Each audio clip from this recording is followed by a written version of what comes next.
Great, so we're here with Justin from Reverb, NAMM 2022. Yes, sir. How are you doing? Yeah, I'm good, man. I'm good. How are you?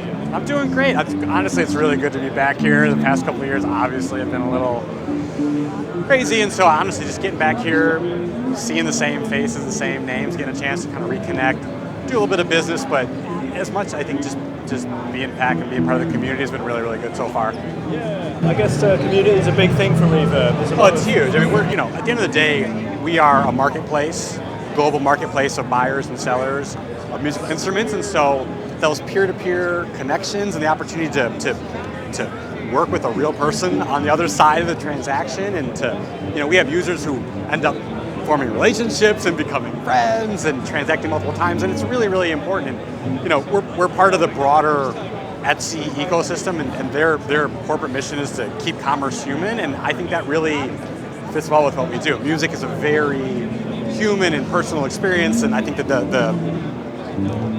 the experience of buying and selling music instruments should really reflect that as much as possible. So it's been good to be back here. Definitely, yeah. I mean, I myself have bought and sold on Reverb many a time and always had great experiences with people. How have you managed to build that up? How have you managed to build that? That's a good question. I think simply, it really started with musicians building the service that we wish that we had, both the tech and the brand and all that, but also the community, like we were talking about. I know what if I'm a seller, I know what I want a buyer to be like on the other side, and vice versa. And so from the very beginning, I think that we've always tried to uphold a really high standard of quality in that regard.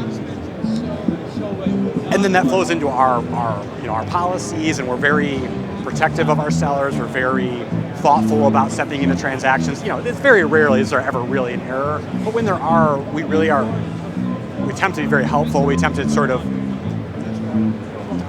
kind of act as a middleman in a way, and sort of, things get broken in shipping, things sometimes are not as described, et cetera, and so we try to really help and facilitate that transaction as much as possible. Every once in a while there might be a bad actor, we take care of that on an as-needed basis, but for the most part, it really is about attracting, from a marketing perspective, we talk about we have 5-star buyers. If you look at the overall rating history of, we've done millions of transactions, the actual rating is 5 stars, so I think that really speaks to, we really are attracting a high-quality buyer and enforcing a high-quality experience.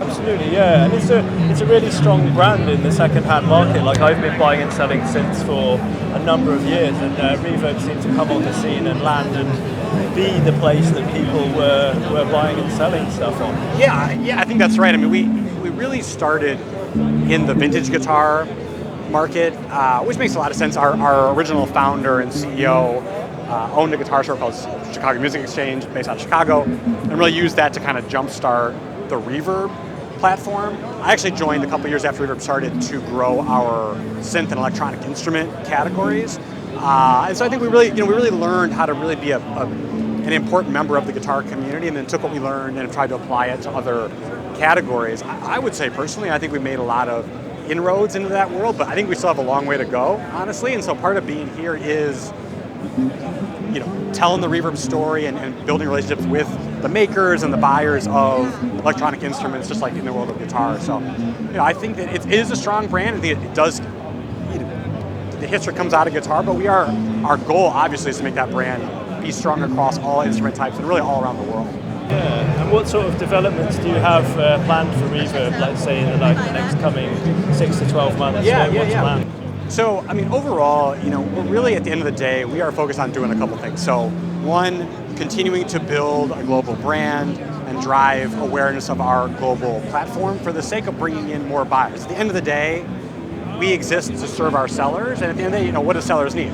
They need more buyers, and they need more tools to sell their products, whether they're someone like me selling just, maybe products that I own and want to sell used, someone like yourself who is a maker of products and wants a platform, all the way up to the largest brands and retailers really in the industry. So our job is always to be thinking about, how do we drive more buyers to our sellers, and then how do we make the actual selling process easier. So to that end, something that we're really excited about here, and it's still very new, it's still very much in beta, but we're launching a new trade-in for cash program. And so this is really for if you own a popular product, if you've got a Tube Screamer or maybe a Korg Mini Log in the world of keys and synths, and you're just looking to move that piece of gear, get some cash, maybe you can buy something new, you want to upgrade, etc. You don't want to deal with going through the listing and selling process, which isn't hard, but if you're looking for just that kind of one-click instant gratification, we just in the past month, have launched the first version of our trade-in program. So it's really just about a new class of user who maybe isn't looking to kind of have that full touch selling experience, wants just an easy entry point in, and then on the retailer side, they're looking for opportunity to just source more gear. It's always about how do we get our hands on good inventory. And so again, I think Reverb is at its best when we are facilitating the two-sided marketplace, both the buyers and the sellers.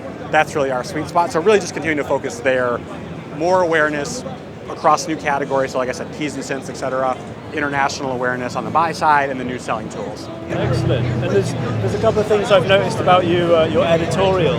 There's a few things I've noticed about the editorial, like you have quite a strong focus on like writing articles that are interesting for the community. Yeah. And also, one thing that's really useful for me, and I know for a lot of other people, is having a list of what was the best sellers.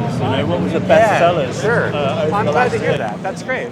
Sure. Yeah. I mean, so I really appreciate hearing that feedback. I recently, I've had the opportunity now to lead our content team, and so from the very beginning, Reverb, we've always wanted to be more than a marketplace. And to me, I mean, this is like kind of my passion, so I really get excited about this. But I think we had the opportunity to be an authority or to be a voice across the entire music instrument market, and really being able to look at all the way to really the vintage instruments up through to today, and look at a mix of the data from our marketplace as well as what our community says. I mean, to me personally, like, I have my own opinions about music gear. We may agree or disagree, and that's okay. I think there's space for everybody's opinion, but when you're able to take a step back and say, well, how does the global musician market feel about this piece of gear? How are the prices moving? How is it transacting?